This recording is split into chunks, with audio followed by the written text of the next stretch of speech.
Hello guys, welcome back to our YouTube channel target with Bhanu. दोस्तों, कल के हिंदी के प्रैक्टिस सेट में हमारा बीच में काव्यांश आ गया था 286 से लेकर के 290 तक। गद्यांश हमने करा था तो इसलिए हमने अपना काव्यांश बीच में ही स्किप कर दिया था, तो इसलिए आज अपने गद्यांश से स्टार्ट करते हैं। बाकी के आगे के क्वेश्चन हम ये अपना काव्यांश पढ़ने के बात करेंगे। तो उससे पहले मैं आपको बता दूं कि अगर आप कॉम्पिटिटिव एग्ज़ाम में किसी भी एग्ज़ाम की तैयारी कर रहे हैं, चाहे वो आपका सीआरपीएफ हो, बीएसएफ हो, सीआईएसएफ हो, जिस भी एग्ज़ाम में आपकी हिंदी आती है, यूपी कांस्टेबल हो, तो आप किसी भी एग्ज़ाम के लिए इस प्रैक्टिस सेट को अटेंड कर सकते हैं और चेक कर सकते हैं कि आपकी तैयारी किस लेवल की है। इसमें देखिए, हमने बीएसएफ और सीआरपीएफ को दो हमारे मोस्ट एग्ज़ाम हैं और तीसरा है यूपी कांस्टेबल। एक हमारा एग्ज़ाम है बीडीओ का। तो इन सभी को टारगेट करते हुए इस लेवल के क्वेश्चन रखे हैं कि देखिए, अगर आप बीडीओ की हिंदी पढ़ते हो तो बीडीओ की हिंदी पढ़ने के बाद आपका कांस्टेबल हो, बीएसएफ हो या सीआरपीएफ, सभी के लिए पर्याप्त होगी। एसएससी जीडी का आपका सिलेबस अलग आता है, उसमें वोकेबुलरी ज़्यादा आती है आपकी। वोकेबुलरी यानी कि व्याकरण वाला पार्ट जो होता है वो ज़्यादा आएगा। और बाकी के जो कांस्टेबल वाले एग्ज़ाम होते हैं या बीडीओ वाला, उसमें संधि समास वगैरह भी सभी चीज़ें आती हैं। तो इसलिए मैंने ये, आपको पता ही होगा अगर आप स्टार्टिंग से प्रैक्टिस सेट अटेंड कर रहे हो, तो मैंने टोटली ये बनाया है 2100 प्रश्न का। 2100 प्रश्न से भी 2100 से ज़्यादा प्रश्न मैंने इसमें ऐड किए हैं। तो ये आप लोग बोलते हो कि पीडीएफ शेयर क्यों नहीं करते हो, तो मैं आपको बता दूं, पीडीएफ इसलिए शेयर नहीं कर पाता हूं भाई मैं, क्योंकि 2100 प्लस क्वेश्चन जितने भी हैं सभी को मैंने एक जगह पर पीडीएफ में अरेंज कर रखा है। क्योंकि अगर मैं ऐसे जैसे 25 क्वेश्चन कराता हूँ, तो सारे क्वेश्चन अगर अलग अलग कराऊंगा तो बहुत सारी पीडीएफ्स हो जाएंगी, तो फिर मुझे ढूंढने में भी दिक्कत रहेगी। तो मैंने एक जगह ही सारे क्वेश्चन को अरेंज कर लिया है और एक ही पीडीएफ में है। तो जैसे ही देखिए, बीच में हमारे जैसे इतने क्वेश्चन हो गए, तो हमारे कहाँ तक क्वेश्चन हो गए मैं आपको दिखा देता हूँ, थोड़ी सी चर्चा कर लेते हैं, कोई बात नहीं। 286 से 290 वाला आज होगा, तो मेरे ख्याल से 325 तक आज हमारे क्वेश्चन हो जाएंगे। तो इसलिए जहाँ भी आपके क्वेश्चन कंप्लीट होते हैं, या तो 500 क्वेश्चन तक की पीडीएफ आपको एक ही बार सेंड कर दूंगा। आप सभी लोग स्टार्टिंग से ही जुड़े हुए हो या बीच में से कोई जुड़ा हुआ है, तो वो सारे के सारे प्रैक्टिस सेट देख लेना अपने पीछे वाले, क्योंकि ये सारे क्वेश्चन मैंने आपके लिए मोस्ट क्वेश्चन अरेंज किए हैं। क्योंकि जो आसान क्वेश्चन होते हैं, बहुत ज़्यादा आसान, वो तो आप कर ही लेते हो, लेकिन जिसमें थोड़ा कन्फ्यूज़न होता है या जो अच्छे लेवल के क्वेश्चन होते हैं, प्रीवियस ईयर क्वेश्चन है, तो देखिए प्रीवियस ईयर क्वेश्चन उठाने के चक्कर में ईजी क्वेश्चन भी आ जाते हैं। तो जो प्रीवियस ईयर हैं वो तो इम्पोर्टेंट है, तो आसान भी हैं, मॉडरेट लेवल के भी हैं, और देखिए हार्ड लेवल के भी हैं। हार्ड आपको वो लगता है जो आपको नहीं पता हो, और रचनाएं ऐसी चीज़ें होती हैं जो आपको नहीं पता होती, इसलिए आपको हार्ड लगता है। तो चलिए, बहुत सारी बातें हो गई, अपने काव्यांश से स्टार्ट करते हैं। तो आपको पता है, अगर आपने चैनल को सब्सक्राइब नहीं किया है तो चैनल को सब्सक्राइब कर लीजिए। तैयारी का आपको पता ही चल गया किस लेवल की आपकी तैयारी होने वाली है। क्लास को लाइक करके और क्लास को सभी दोस्तों और अपने ग्रुप्स, जितने भी आपके ग्रुप हैं, उन सभी में शेयर कर दिया कीजिए, ठीक है। तो हम अपने पहले क्वेश्चन से स्टार्ट करते हैं, और आज का हमारा पहला काव्यांश। काव्यांश को करने का तरीका, या पद्यांश हो या काव्यांश हो, गद्यांश हो, पहले क्वेश्चन पढ़िए, उसके बाद अपने पैसेज को पढ़िए, फिर अपने आंसर कीजिए। लेकिन यहाँ पर मैं आपको समझा के पढ़ाता हूँ, तो इसलिए हम पहले काव्यांश पढ़ लेते हैं, उसके बाद अपने क्वेश्चन कर लेंगे। तो देखिए, काव्यांश क्या दिया है। काव्यांश दिया है, पर्वतों को काटकर सड़कें बना देते हैं वे। कौन? सैकड़ों मरुभूमियों में नदियाँ बहा देते हैं वे। गर्भ में जलराशि के बेड़ा चला देते हैं वे। जंगलों में भी महामंगल रचा देते हैं वे। भेद नभ तल का उन्होंने बहुत बतला दिया है। उन्होंने ही निकाली तार की सारी क्रिया। सब तरह से आज जितने देश है फूले फले। आगे, बुद्धि विद्या धन वैभव के हैं जहाँ डेरे डाले। बे बनाने से उन्हीं के बन गए इतने भले। बे सभी हैं हाथ से ऐसे सपूतों के पले। लोग जब ऐसे समय पाकर जन्म लेंगे कभी। देश की और जाति की होगी भलाई भी तभी। तो वीर पुरुषों की बात की जा रही है। बे बे बे बार बार बोला है, तो आपको समझ आ गया होगा कि बे बोला है जिसकी भी इन्होंने यहाँ पर बड़ाई की है। अब देखिए, आगे अपना क्वेश्चन क्या है, तो क्वेश्चन भी यही है कि काव्यांश में किन की प्रशंसा की गई है। जो मैं आपको बता रहा था कि जिसकी भी सारी तारीफ़ें की गई हैं, तो अब आपसे पूछा है कि किसकी तारीफ़ यहाँ पर की गई है। प्रशंसा क्या होता है, किसी की बड़ाई करना, किसी की अच्छाइयों को गिनाना, तो वो क्या हो गई, तारीफ़। तो देखिए, समृद्ध देशों की तारीफ़ की गई है, कर्मवीरों की, भारतवासियों की या महापुरुषों की। तो मैंने आपसे बोला था कि वीरों की तारीफ़ की जा रही है, तो ऑप्शन नंबर बी हमारा करेक्ट हो जाएगा, जो कर्मवीर होते हैं। कर्मवीर किनको बोलते हैं, जो अपने करने के कर्म को अच्छे से करते हैं, वही क्या होते हैं, कर्मवीर। अब देखिए, आपका सीआरपीएफ या बीएसएफ जो भी आपका एग्ज़ाम है, मान लीजिए बीएसएफ ले लिया हमने, तो जिस बच्चे का भी बीएसएफ का एग्ज़ाम होगा, कांस्टेबल का हो, कोई भी मान लीजिए आप, अगर कर्म क्या होगा, अगर आप उसकी तैयारी अच्छे से करोगे तो वो आपका कर्म होगा, और कर्म करोगे तभी सफलता मिलेगी। बाकी देखिए, आपका काव्यांश कितना अच्छा था, आप पढ़ोगे तो खुद समझ जाओगे कि कितना अच्छा हमारा काव्यांश था। अगला क्वेश्चन, आगे का क्वेश्चन है, पर्वतों को काटकर सड़कें बनाने का अर्थ क्या है। पर्वतों को काटकर सड़कें बनाने का अर्थ क्या है। तो देखिए, सिद्ध पुरुष होने का, परिश्रमी होने का, विचारशील। तो आप खुद ही समझ गए होंगे कि यहाँ पर क्या करेक्ट हो जाएगा, परिश्रमी। पर्वतों को काटकर सड़कें बनाई तो कौन लोग हैं, परिश्रमी लोग हैं। अगला क्वेश्चन क्या है, कर्म से वीर। तो कर्म जो करेगा वो परिश्रमी ही होगा, अपने करने का कर्म करे जाइए। कवि के मन में संपन्न देशों की सफलता का कारण है। तो जो संपन्न देश हैं, तो कवि के मन में जो उनका कारण है कि संपन्न देश जो हैं, तो उनकी सफलता का कारण क्या है, वो भी कवि के अनुसार। तो वहाँ के निवासियों का धनी होना, ये एक संपन्न देश के सफल होने का कारण है। वहाँ के निवासियों का कर्मशील होना, निवासियों का बुद्धिमान होना, या बुद्धिमान के साथ साथ धनी भी होना। तो देखिए, हमसे किसकी बात यहाँ पर पैसेज में की गई है, टोटली कर्म की बात की गई है। तो हमारा क्या हो जाएगा, वहाँ के निवासियों का कर्मशील होना। अगला क्वेश्चन है, देश और जाति का हित तभी होगा जब वहाँ परोपकारी जन्म लेंगे, बुद्धिमान जन्म लेंगे, परिश्रमी व्यक्ति जन्म लेंगे, या महापुरुष जन्म लेंगे। तो देखिए, फिर से वही बात है, किसकी बात की है, पूरे पैसेज में कर्मवीर की ही बात की गई है, तो यहाँ भी परिश्रमी व्यक्ति हो जाएंगे। देश और जाति का हित तभी होगा जब वहाँ के परिश्रमी व्यक्ति जन्म लेंगे, जब वहाँ परिश्रमी व्यक्ति जन्म लेंगे। तो देखिए, पूरा मैं अच्छे से आपको समझा करके ही कराता हूँ सारी चीज़ें, तो उम्मीद करता हूँ कि आपको अच्छे से समझ भी आता होगा। अगर आपको समझ आता है तो आप प्लीज़ लाइक करके जाइएगा, जिससे कि मुझे भी पता चल सके कि आपको समझ आ रहा है। ये हमारा कल क्वेश्चन हमने करा ही दिया, क्योंकि बीच में काव्यांश आ गया था, काव्यांश हमने छुड़वा दिया था। कल की क्लास देखिए तो आप सब चीज़ें समझ जाओगे। अब यहाँ पर बताना है कि काव्यांश का उपयुक्त शीर्षक क्या होगा। देश और जाति का हित, जो भी अपने लाइनें पढ़ी उसको क्या शीर्षक दोगे, भारतवासियों की महानता, कर्मवीर, या समृद्ध देशों की गाथा। तो आप क्या बताओगे। तो देखिए, यहाँ पर किसकी बात की गई थी, कर्मवीर। तो ऑप्शन नंबर ए हमारा करेक्ट होगा।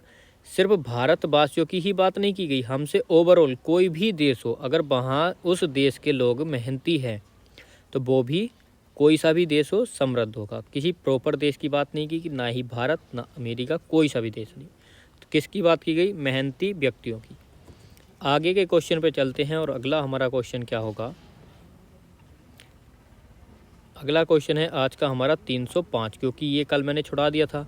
304 तक हमने करेक्ट किए थे, और 325 तक आज हम अपने क्वेश्चन करेंगे।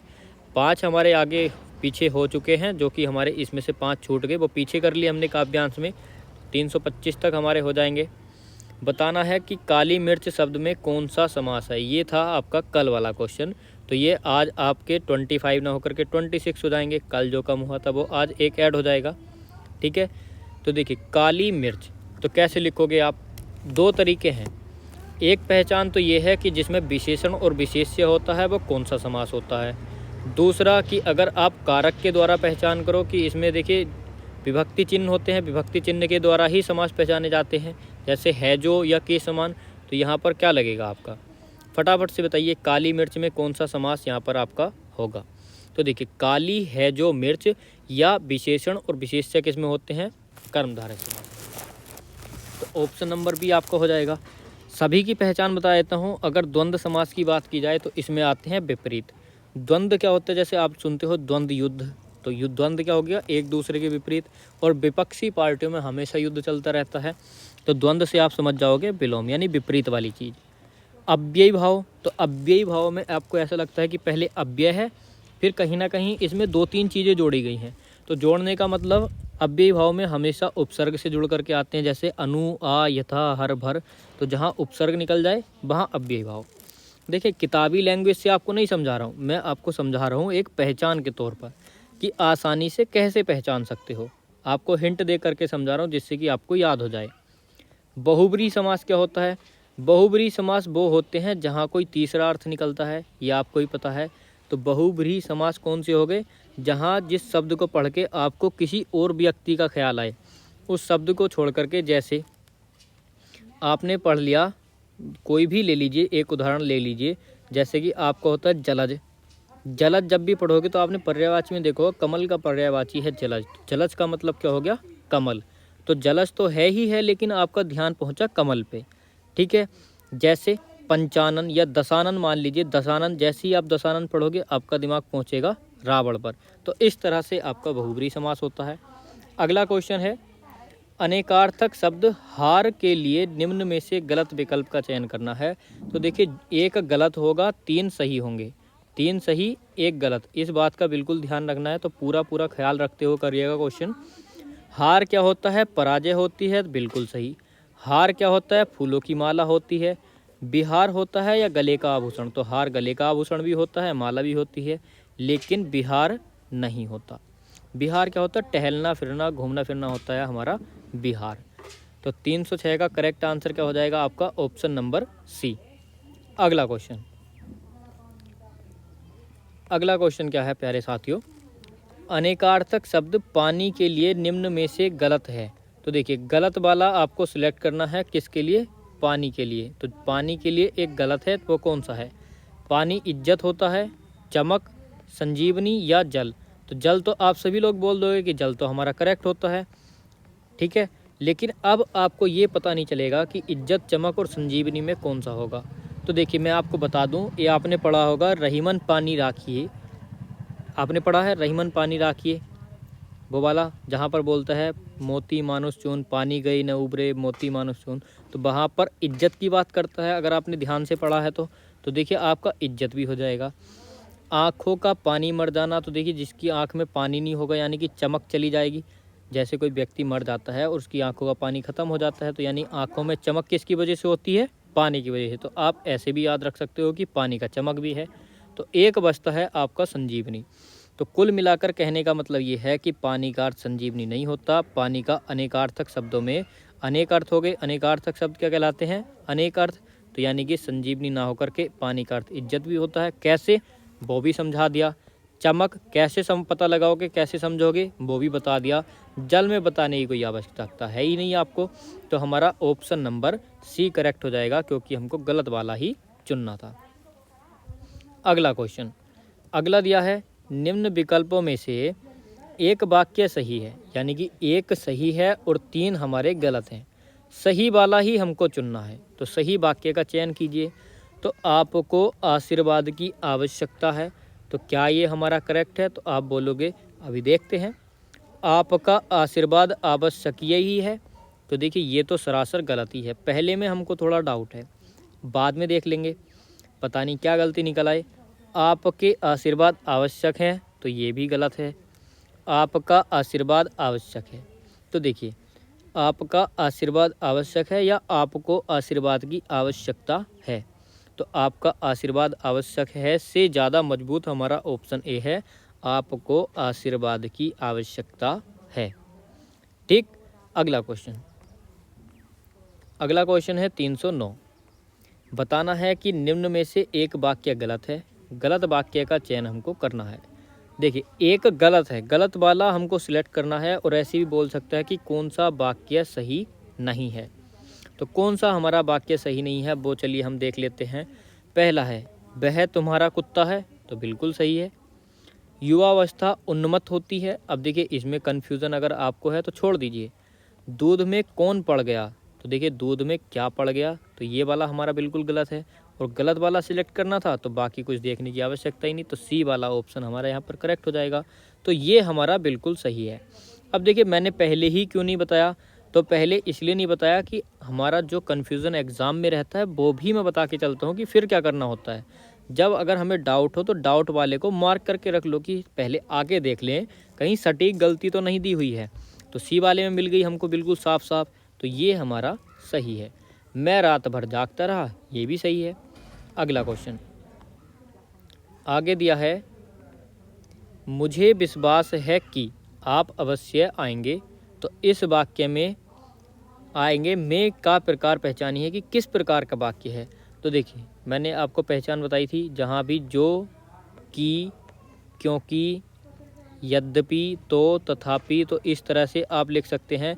बहुत सारी पहचान बताई थी और मैंने ये भी बताया था कि संयुक्त की पहचान क्या है, सरल की, मिश्र की, सारी चीज़ें मैं आपको बता करके चलता हूँ जिससे कि आपका पूरा का पूरा टॉपिक करेक्ट हो। तो देखिए जहाँ भी संयुक्त वाक्य होगा तो संयुक्त वाक्य में सबसे पहली चीज़ है और। संयुक्त वाले वाक्य हमेशा और से ही बनते हैं। 95% वाक्य और से बनाए जाते हैं और बाकी के 5% वाक्य अलग से आते हैं। मिश्र वाक्य इनसे ही बनेंगे, जो कि, क्योंकि, यद्यपि, तो, तथापि, इस तरह से। तो ये मिश्र हो गया, की आ गया इसमें। दूसरी पहचान, सरल वाक्य में एक ही उद्देश्य और एक ही विधेय होता है। मिश्र वाक्य में एक वाक्य होता है, एक आश्रित उपवाक्य होता है। संयुक्त वाक्य में दो पूरे पूरे वाक्य होते हैं। अगर और से देखिए दो वाक्य जुड़ेंगे, पहले वाले का संपूर्ण अर्थ होगा यानी कि पूरा पूरा मतलब निकलेगा, दूसरे का भी। लेकिन अगर मिश्र वाक्य को आप देखिए जहाँ भी कंजक्शन है आपका, जैसे कि की दिया है, अगर इससे अलग करोगे तो देखिए वो दूसरे वाक्य की मांग करेगा कि देखिए उसको दूसरा वाक्य भी जरूर चाहिए ताकि उसका पूर्ण अर्थ निकल सके। तो जैसे ही आप इसको अलग करोगे, यहाँ से मान लीजिए की से अलग कर दिया, तो मुझे विश्वास है, तो आपको ऐसा आप पूछोगे, अगर आपने किसी से कहा कि मुझे विश्वास है, तो सामने वाला बंदा क्या बोलेगा, किस बात का विश्वास है भाई तुझे, बोलेगा नहीं बोलेगा, आपकी बात अधूरी रह गई। आप अवश्य आएंगे, तो किस बात का विश्वास था उसे कि आप अवश्य आएंगे। तो एक क्या हो गया, एक वाक्य हो गया और एक उस पर आश्रित उपवाक्य हो गया। यानी कहने का मतलब कि एक उस पर आश्रित रहता है। जैसे जैसा बोओगे वैसा पाओगे, तो जैसा वैसा मिश्र वाक्य। तो देखिए वैसा पाओगे तो आपसे पूछेगा कैसा पाओगे, तो वो बोलेगा जैसा पाओगे। ठीक है, कुछ भी रटने की जरूरत नहीं है, इतनी बात याद रख लीजिए, एक वाक्य आश्रित और एक आश्रित उपवाक्य और एक वाक्य। संयुक्त वाक्य में दो संपूर्ण वाक्य, सरल वाक्य में एक सिंगल वाक्य। कोई पहचान मत रटिए, आप पहचान रटते रहते हो, फिर भी मैंने पहचान बता दी। जैसा आपको अच्छा लगे तो किसी भी तरीके से आप अपने क्वेश्चन को करिए, क्वेश्चन करने से मतलब है। अगला क्वेश्चन यहाँ पर क्या दिया है, तो यहाँ पर आपको दिया है निम्न में साधारण वाक्य का चयन कीजिए। अब देखिए सिंपल वाक्य हमको सिलेक्ट करना है, तो क्या होगा, मैं आपसे सहमत नहीं हूँ, मैं आपसे सहमत हूँ, मैं आपसे कैसे सहमत हो सकता हूँ, मैं आपसे न सहमत हूँ न ही असहमत हूँ। तो देखिए इन सब में तुमको लग रहा होगा कि यार संयुक्त और मिश्र वाक्य तो है नहीं, सारे साधारण वाक्य हैं, लेकिन इन सब में भी सबसे सिंपल सा वाक्य कौन सा लग रहा है आपको, वो सिलेक्ट कीजिए। तो आप बोलोगे बी। यहाँ पर नकारात्मक वाक्य हो गया, ये बिल्कुल सिंपल ही है, आप कोई भी देख करके बता सकता है कि कौन सा सिंपल वाक्य, हमको सिंपल ही करेक्ट करना था। मैं आपसे कैसे सहमत हो सकता हूँ, तो यहाँ पर देखिए प्रश्नवाचक वाक्य हो गया। मैं आपसे न सहमत हूँ न असहमत हूँ, तो देखिए ये आपका मिश्र वाले वाक्य में हो जाएगा, वो भी निगेटिव वाले में। ठीक है, तो यहाँ पर सबसे साधारण बी वाला।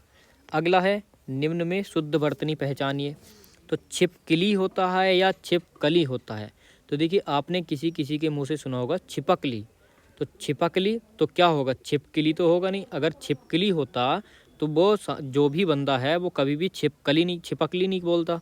तो छिपकली से आप समझ सकते हो कि छिपकली नहीं होता, सॉरी छिपकली नहीं होता, छिपकली होता, यानी कि ई की मात्रा एक्स्ट्रा है, तो ये वाला गलत। उजाला नहीं होता, उजाला होता है, तो आपका बी वाला भी गलत। अब देखिए जो गलत तो बता रहा हूँ आपको कि क्या गलत है, लेकिन उनका सही रूप क्या है वो भी मैं आपको बता रहा हूँ। रचयिता, तो देखिए रचयिता कह लो या रचयिता कह लो, तो आपका ऑप्शन सी बिल्कुल करेक्ट है। युधिष्ठिर नहीं होता, युधिष्ठिर होता है। तो यानी कि आपका डी वाले में भी गलती है, बी वाले में भी, और सही आपका सिर्फ और सिर्फ ऑप्शन नंबर सी। अगला क्वेश्चन क्या है, तो यहाँ पर देखिए आप लोगों को दिया है निम्न में अशुद्ध वर्तनी पहचानिए। तो इसमें आपको अशुद्ध वर्तनी बतानी है कि अशुद्ध वर्तनी कौन सी है। तो चलिए देख लेते हैं। उदाहरण, तो उदाहरण ऐसे लिखा जाता है या उदाहरण ऐसे लिखा जाता है, उदाहरण, तो बिल्कुल सही है। हमको अशुद्ध वाली बतानी थी, ये गलत दिया है, सिलेक्ट कर लिया। ये क्या लिखा है, थामनी।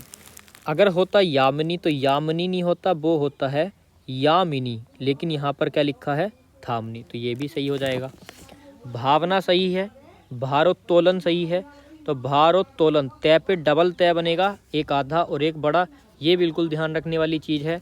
तो हर क्वेश्चन में मैं बताता हूँ कि कहाँ पर आप गलती कर सकते हो, कहाँ पर आप नहीं कर सकते। तो सारी चीज़ों को ध्यान में रखते हुए हम अपने प्रैक्टिस सेट करते हैं आपके एग्ज़ाम के पॉइंट ऑफ व्यू से, ठीक है। तो देखिए, बेहतर तैयारी के लिए हमारे साथ जुड़े रहिए और चैनल को सब्सक्राइब करके रख लीजिए। अगला क्वेश्चन, आँख का अंधा नाम नयन सुख, तो यानी कि गुणों के विपरीत चीज़ हो गई। आँख से अंधा है और नाम रख रखा है नयन सुख। जैसे कोई काला होता है, बहुत काला व्यक्ति, और उसको भूरे भूरे बोलते हैं, तो वो भी यही वाली बात होगी। अगर कोई बहुत गोरा व्यक्ति है और उसको काले नाम रख दें, तो काले काले, यानी कि निक नेम जिसको बोलते हैं। तो देखिए, जो उसके गुण हैं उसके विपरीत काम हो रहा है। तो अंधों को आँख होना, तो अंधों को आँख होना, ये कोई बात नहीं बनी। आँख की ज्योति का जाना, वो अंधा व्यक्ति। गुणों के विपरीत नाम, बिल्कुल ठीक। हर चीज़ का कारण होना, ये भी नहीं। अगला क्वेश्चन है, चमड़ी जाए पर दमड़ी न जाए। इस लोकोक्ति का अर्थ क्या होगा कि चमड़ी जाए पर दमड़ी न जाए। पहले भी करा चुका हूँ, बहुत कंजूस। कठोर श्रम नहीं होगा, सदा गरीबी में रहना, धन को तुच्छ समझना। ऐसा तो कोई व्यक्ति है ही नहीं आज के ज़माने में कि धन को तुच्छ समझे। अगला है, किसी से कोई संबंध न रखना। इसकी लोकोक्ति का अर्थ क्या होगा, तो किस में है, किस ऑप्शन में इसका अर्थ समाहित है। ढोल में पोल, ढाक के तीन पात, यथा राजा तथा प्रजा, लेना एक न देना दो। तो किसी से कोई संबंध न रखना, लेना एक न देना दो। जैसे कि आप बोलते हो कि यार उससे तो मेरा लेना एक न देना दो, फिर भी लफड़े में फंस गया, ऐसे करके।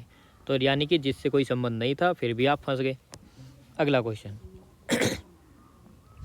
आपको दिया है एक अनुच्छेद और उसका संक्षेपण बताना है। इस तरह के काफ़ी क्वेश्चन मैं आपको करा चुका हूँ, तो फटाफट से पढ़ लेते हैं। जैसे कि आपसे पूछता है गद्यांश में कि इसका शीर्षक क्या होगा, वैसे ही इन लाइनों में पूछेगा कि इसको संक्षेप में कैसे लिखते हैं, इनका संक्षेपण क्या हो सकता है। यानी कि छोटे से छोटा एक लाइन में इसका पूरा सार बताना है।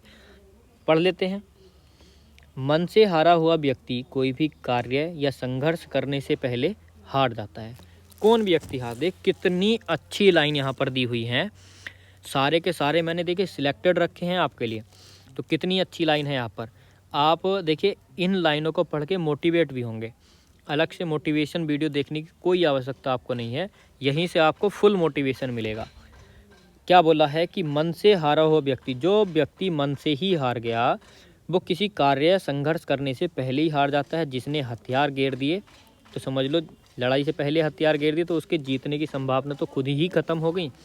अब जैसे देखिए, मुझे खुद देख लीजिए, जब मेरे देखिए मैं खुद की बात बताता हूँ, खुद को कैसे मोटिवेट रखता हूँ मैं, तो शायद आपको भी मोटिवेशन मिले।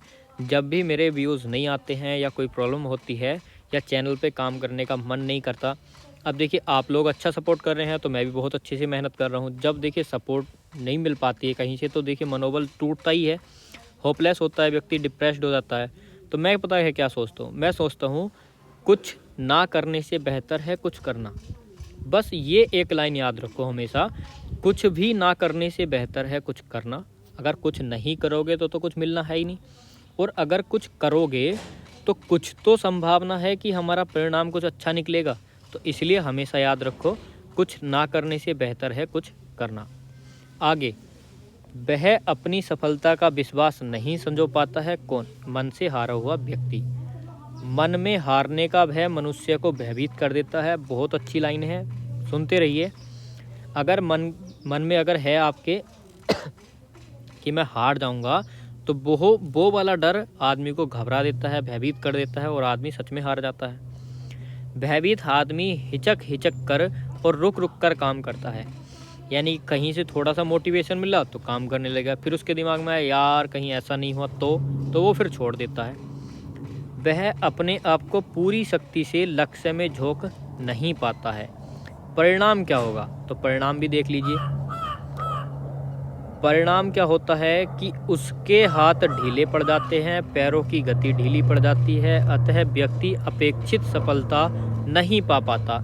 इसके विपरीत जो व्यक्ति आत्मविश्वास के साथ मैदान में उतरता है उसके बिगड़े काम भी संवर जाते हैं। तो देखिए आत्मविश्वास का होना बहुत ज़रूरी है।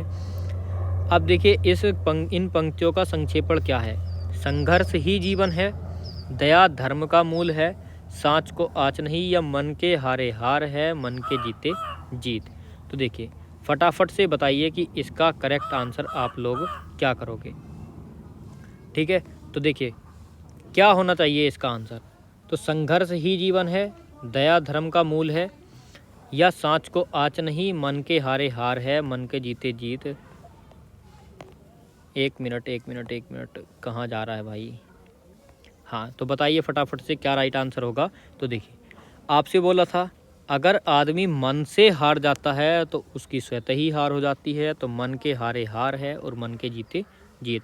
लास्ट वाली लाइन में भी मन के जीतना आत्मविश्वास का होना, तो आत्मविश्वास वाली बात की गई थी, तो ऑप्शन डी यहाँ पर आपका बिल्कुल करेक्ट। अगला क्वेश्चन क्या दिया है? अगला क्वेश्चन है 318 और यहाँ पर निम्न पहेली का उत्तर। तो देखिए मज़ा आता है पहेली करने में, तो पहेली कीजिए, अब बचपन में भी आप करते होंगे। अटक चली मटक चली पहिर चली झैया, ऐसी खसम की लाड़ली चढ़ चली कैया। क्या बात है भाई।